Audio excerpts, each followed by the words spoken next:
السلام عليكم ورحمة الله. من الفضائية الإريترية نقدم لكم نشرة الأخبار والمستهل بأهم وأبرز العناوين.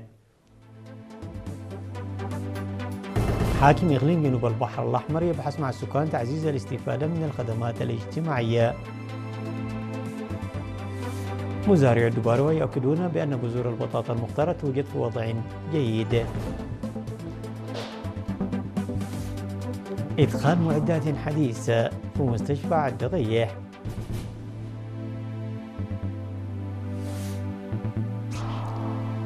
الصين ترفض الاتهامات الأمريكية لها بشأن الهجمات السيبرانية. تدريبات بين كوريا الجنوبية واليابان وأمريكا تركز على كوريا الشمالية. ترامب يغير اسم مسطح أنطارو إلى بحيرة أمريكا وكندا ترفض. إلى التفاصيل. بحث حاكم إقليم جنوب البحر الأحمر السفير محمد سعيد مانتاي مع ممثلي سكان مديرية وسط دانكاليا سبل تعزيز الاستفادة من الخدمات الاجتماعية، وذلك خلال اجتماع عقد في منطقة فامبو يوم 25 من أغسطس.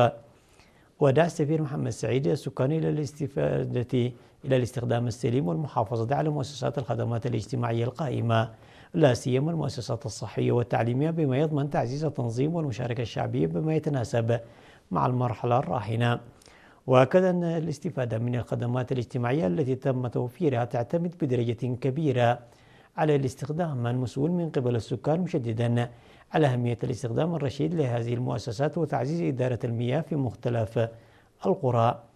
وفيما يتعلق بالتعليم، أوضح السفير محمد سعيد بأن الجهود الجارية لتوفير خدمات التعليم التمهيدي في كل قرية تنطلق من الفوائد المهمة التي يوفرها هذا النوع من التعليم، داعيا السكان إلى العمل على إنجاحها، وحث أولياء الأمور على إرسال أطفالهم إلى المدارس في السن المناسبة. من جانبها أشاد مسؤول فرع صحة بإقليم جنوب البحر الأحمر الدكتور علي حالو بمستوى الوعي الصحي الذي أظهره السكان، داعيا إلى تعزيز الاستفادة من الخدمات الصحية ولا سيما برامج التطعيم والرعاية السابقة للولادة وخدمات الولادة. وفي السياق ذاته تفقد حاكم إقليم جنوب البحر الأحمر السفير محمد سعيد مانتاي الفصول الدراسية الإضافية وسكن المعلمين الذي تم تشييده في مدرسة أفامبو الإعدادية، إلى جانب المدارس التي شيدت في حمرتي وأمونا. وصلت بذور البطاطا الأكترا التي يقومون المزارعون والمزجون بالمنتجة في مركز حلالي للبحوث الزراعية إلى مرحلة جيدة في مديرية دباروا. وأكد السيد مدهاني عقباي خبير الخضروات والفواكه في مكتب الزراعة بالمديرية بأن بذور البطاطا المختارة الأكترا لاقت استحسانا كبيرا من قبل المزارعين نظرا لغزارة إنتاجها ومقاومتها العالية للآفات والأمراض. وأضاف أنه تم زراعة 160 كنتالا من البذور المختارة على مساحة 5 هكتارات. وأكد المزارعون المتميزون أنهم يحققون إنتاجا جيدا وربحا مجزيا من مزارعهم، ويأملون في زيادة الإنتاج بفضل التدريب الذي تلقوه. أكد المرضى والعاملون في المجال الطبي أن التجهيزات الحديثة في مستشفى الدغيح قد حسنت جودة الخدمات المقدمة. وصرح المدير الطبي للمستشفى الدكتور سقازاب كفلزقي بأن الحكومة تستثمر مبالغ طائلة لتزويد المؤسسات الصحية بتجهيزات حديثة وكوادر بشرية مؤهلة وكافية، مما سيساهم بشكل كبير في تحسين الخدمات والصحة العامة. وقال أن المستشفى بدأ بتركيب عدد من الأجهزة الرقمية منذ العام 2023، وقد تم تجهيزها هذا العام بمعدات أكثر تطورا تناسب جميع الفئات العمرية. وفي الختام حث المجتمع على توخي الحذر في نظامه الغذائي وممارسة الرياضة بانتظام وتجنب الأطعمة المعلبة للوقاية من الإعاقة الناجمة عن الأمراض غير المعدية كالسكري وارتفاع ضغط الدم. وقال شوماهي تخلي من قسم العلاج الطبيعي أن القسم يقدم خدماته للمواطنين من مناطق الدغيح وسنعفه وشمال البحر الأحمر. وأشاد المستفيدون من الخدمات الصحية بجودتها العالية وتجهيزاتها الحديثة المتكاملة، كما أثنوا على استثمار الحكومة في القطاع الصحي.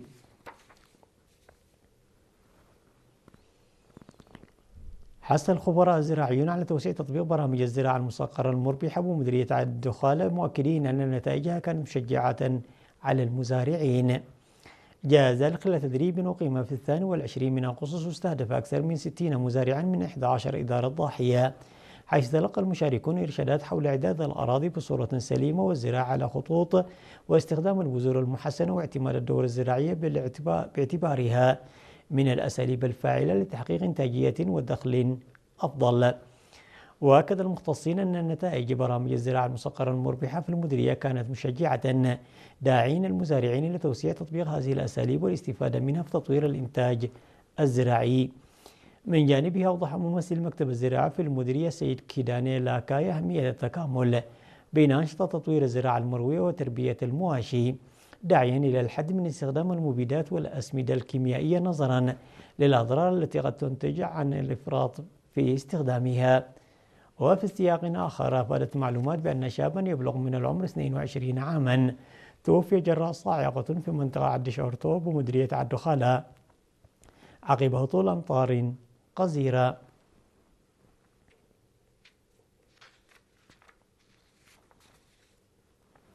حث رئيس مكتب الخدمات الصحية في مديرية السنية السيد جبري والتخستر المجتمع على زيادة مشاركتهم في مكافحة الممارسات البالية. وأوضح أن حملة التوعية تجري حاليا في 11 ضاحية نظرا لعدم القضاء التام على ظاهرة ختان الإناث وزواج القاصرات. وأشار إلى أن وفيات الأمهات والرضع من بين عواقب الختان وزواج القاصرات. وصرحت السيدة حفيظة محمد من مكتب المدعي العام في مديرية السني بأن ختان الإناث محظور في البلاد بموجب المرسوم رقم 158 للعام 2007، وأن زواج القاصرات محظور بموجب المادة 581 من القانون المدني الانتقالي الإريتري. وأكدت أنه سيتم الحكم على المتهمين. وفي المقابل قال رجال الدين أن ختان الإناث غير مقبول دينيا، بل أنهم يدعون لمكافحته في تعاليمهم الدينية. وفي الختام حث مدير مديرية السنية سيد سيوم جبري يسوس الأهالي على بذل قصارى جهدهم للحد من الممارسات الضارة بصحة المرأة، ودعا الإدارة المحلية والمواطنين إلى تعزيز يقظتهم، وتعهد المشاركون بزيادة مشاركتهم لمنع الممارسات المبالية ومرض السل.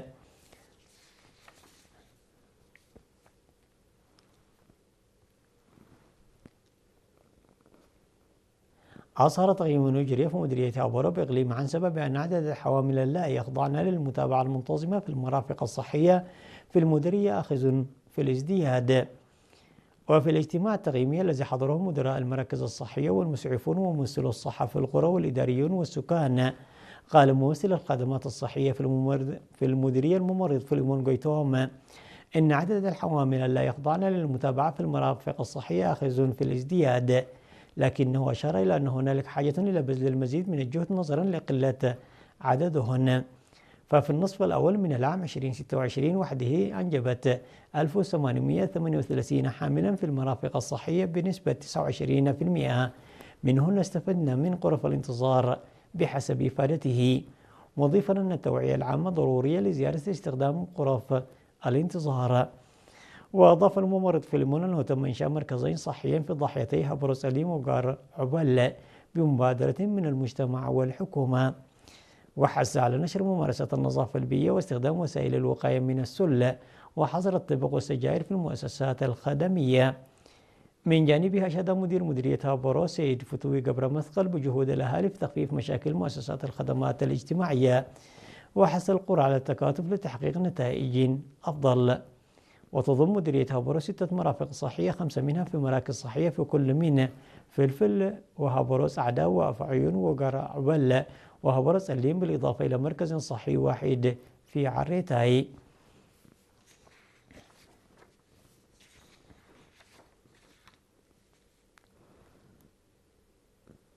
الأخبار العالمية بعد فاصل قصير.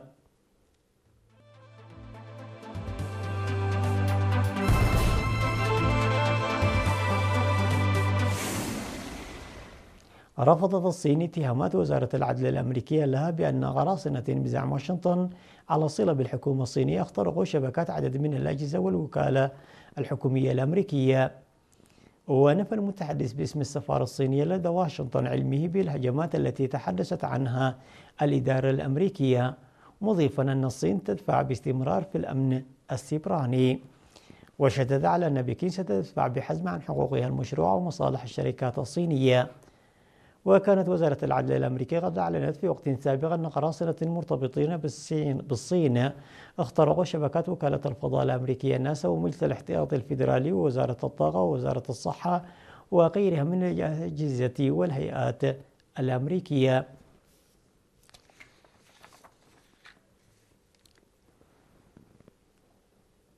قالت كوريا الجنوبية أنها ستجري تدريبات عسكرية مشتركة مع اليابان والولايات المتحدة في الفترة من 9 إلى 11 من سبتمبر لاختبار الجاهزية ضد التهديدات الصاروخية والنووية من كوريا الشمالية. وذكرت هيئة الأركان المشتركة في سول في بيان أن التدريبات السنوية فريدم إيدج التي تتسم بطابع دفاعي ستجرى في المياه الدولية جنوب وشرق جزيرة جوا الكورية الجنوبية.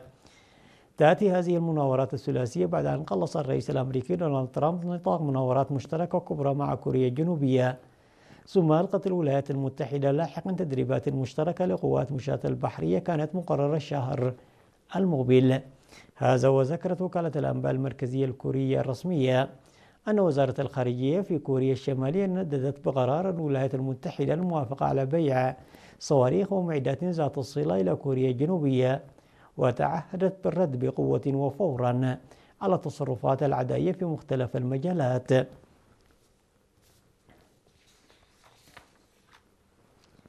وقع الرئيس الأمريكي دونالد ترامب أمرا تنفيذيا بتغيير اسم بحيرة أنتراو المشتركة مع كندا إلى بحيرة أمريكا في إجراء رفضه رئيس الوزراء الكندي مارك كارني.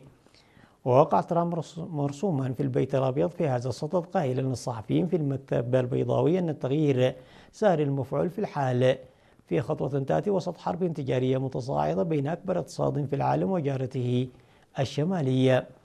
ويأتي تغيير اسم البحيرة على قرار تغيير ترامب اسم خليج المكسيك إلى خليج أمريكا في يناير من العام 2025.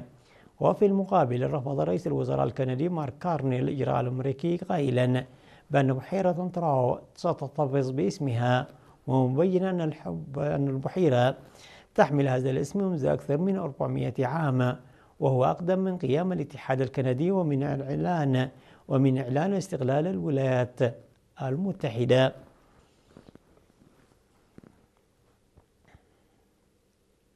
أعلن الرئيس الجزائري عبد المجيد تبون الحداد 3 أيام وتنكيس الأعلام لوفاة 12 مواطنا وإصابة العشرات في حرائق اجتاحت شمال شرق البلاد.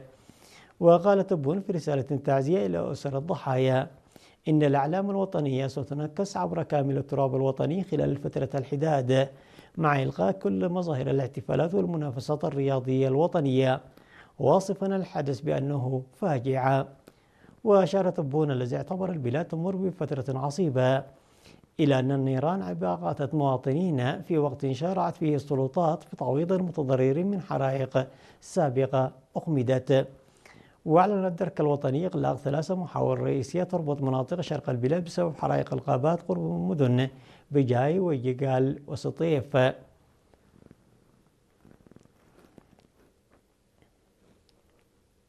عناوين النشرة مرة أخرى: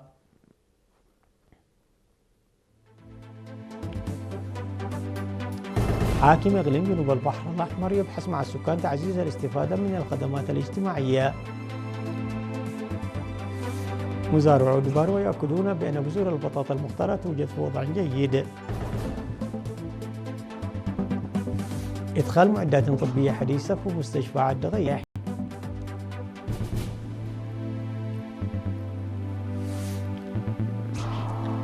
الصين ترفض الاتهامات الأمريكية لها بشأن الهجمات السبرانية. تدريبات بين كوريا الجنوبية واليابان وأمريكا تركز على كوريا الشمالية.